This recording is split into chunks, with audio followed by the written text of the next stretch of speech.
Course Learning Outcome CLO2 discuss the petroleum system, elements and processes.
So there are four controlling there are three controlling factors, okay, that control the capillary pressure. So we have the interfacial tensions, we have the wettability, and we have the radius of the protrude. For the interfacial tension, okay, at the standard temperature and pressure, normally oil will migrate more easily than gas through water wet rock, because the oil water system usually has lower interfacial tensions that will later result in the lower capillary pressure. Okay, and then wettability is actually expressed as the contact angle between the rock and hydrocarbon. So if the angle, right, is equal to 1, it is for wet water rock, and also represent a rock that have as much as 25% of oil wet surface, right? Next, the third factor is the radius or the diameter of the protrudes, right? If the buoyancy of the oil or gas columns does not exceed the capillary pressure, a trap will have changes in terms of their permeability. So majority of the rock in the subsurface are actually water wet, okay, in which this water can pass uninhibited from the source, from the sandstone to shale, but the oil that is trapped by the capillary barrier of the fine and water wet pore openings, because the pressure that developed by the capillary barrier are enormous or big. So a globule of oil, okay, or globule of oil that attempt to enter the shale from a sandstone would be rejected from the shale by a pressure developed by the capillary barrier. And plus any change from the coarse to fine particle size will be resulting in some accumulations of oil.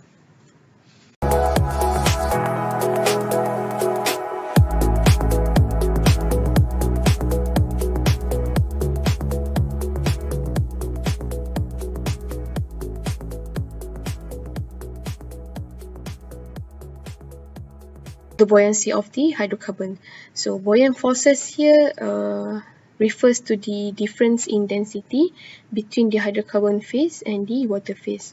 The greater the difference is, the greater the buoyant force will be for a given hydrocarbon column. Okay. So if we compare the hydrocarbon column, buoyancy, pressure, and seal efficiency, right? A gas column will has more than 3 times of the buoyant pressure than an oil column in the same length of column, because gas forces its way into the smallest into this shallowest part of a trap above the oil and water due to its small molecule. That's why methane is observed and found as a dominant in oil and gas process.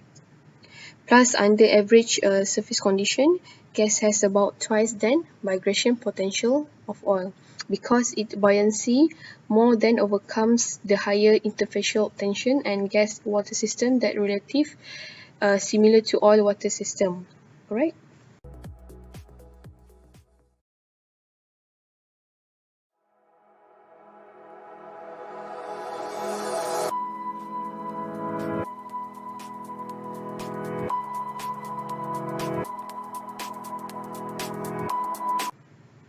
So the buoyancy and the hydrodynamic flow fluids actually trap the hydrocarbon in two ways. First way is when the hydrocarbon entrained in following water reach an anticlinal area, their buoyancy causes them to resist further movement.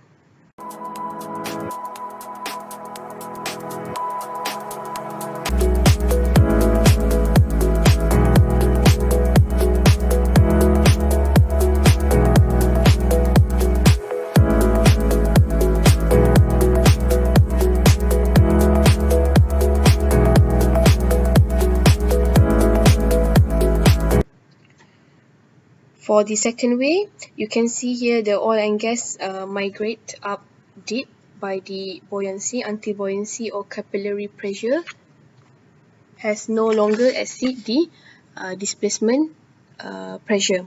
Okay, you can see here if the strata is down deep, okay, the water will flow in down deep directions, right? So the oil globules, meanwhile for the oil globules that are less density than water, will moving to the upwards directions, which against the water directions, and therefore it will cause the oil globules to be rejected from entering the displacement compartment. Okay, on the other hand, if the strata is up deep, right, the oil globule can enter the displacement area or displacement compartment easily by the help of buoyant force and hydrodynamic fluid flow forces, although the pressure exists in the displacement area is higher.